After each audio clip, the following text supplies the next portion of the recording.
The wife wanted me to get a vasectomy so we could be child-free for life. 10 years later, she brought home a pair of adopted twins. It was a boy and a girl, and she asked me to raise them as my own. I complied with her request. From that moment on, I devoted myself to raising them with love and care. By the time they turned 18, they had earned admission to the 2 prestigious universities in the country. At their college entrance banquet, my wife handed me a property transfer document. She wanted me to sign over all my assets to the twins. I said yes. Just as I was handling the pen and was about to sign the documents, my mother pulled me aside, her face full of worry. "Alan Dellen, these children have an unclear background. You can't just hand over everything to them," she pleaded. I responded calmly, "Mom, I trust my judgment." Tears streamed down her face as she fell to her knees before me, as she begged me not to be a fool. When my father saw that her bitter pleas were in vain, he slapped me across the face in anger. "You fool! You're ruining yourself!" he shouted before storming off. Still, I signed the document. The moment I did, Clara Smith burst into laughter. Then, she affectionately linked arms with another man. He smirked and tossed a divorce agreement onto the table. "Alan, thank you for taking care of Clara and the kids all these years. However, it's time to return them to me. Our family of 4 should finally be reunited." I let out a mirthless chuckle. Fine. The news spread like wildfire and shocked the entire city. Friends and family urged me to reconsider my decision and warned me to be cautious. Yet I ignored them all and signed everything over to the twins. When I handed over the documents, Clara could no longer contain her excitement. She laughed loudly, then turned, and with her hands linked to another man's arm, they walked toward me. Together, they handed me a divorce agreement and demanded that I leave with nothing. My mind went blank.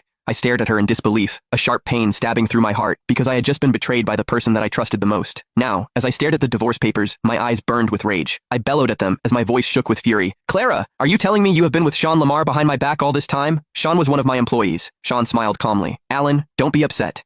If you truly love Clara, shouldn't you make sacrifices for her happiness?" Clara grew impatient. "Just sign it already. What kind of adult drags things out like this? Isn't this tragic?" Mr. Dellen had just signed over all his assets to those kids, and now she dropped the act and divorced him. I heard they had agreed to be child-free, but then Mrs. Smith suddenly adopted 2 kids, and today, this banquet was held for those 2 kids because they managed to enter the 2 most prestigious universities in the country. I suspect these twins are actually the illegitimate children of Mrs. Smith and her lover. Do you even need to question it? It's so obvious. Otherwise, why would she insist on transferring all of Mr. Dellen's assets to them? Poor Mr. Dellen. He has been jilted. Tears streamed down my mother's face. "Alan, can you see? They had deceived you. Your father and I warned you long ago that this woman has evil intentions and a scheming one. She only married you for money. We even told you these twins had an unclear background, but you refused to listen." My father, who had initially left in anger, returned, his face darkened with disappointment. "How could the Dellen family have such a disgraceful son? Why did you hand over all your assets to a woman? Have you lost your mind?" he asked. "Alan, you can't blame me for this," Clara excused. "I'm a normal woman. You got a vasectomy and can't have children. I had no choice but to find someone else to have children." Clara attempted to justify her action. She wanted to point out the reason for her affair. I chuckled coldly. "You were the one who feared the pain of giving birth and insisted we live child-free. I got the vasectomy for you." She cut my words. "That was back then. The reality is, you're sterile and I wanted children of my own. So, I had to ask Sean." Sean bobbed his head smugly. "That's right.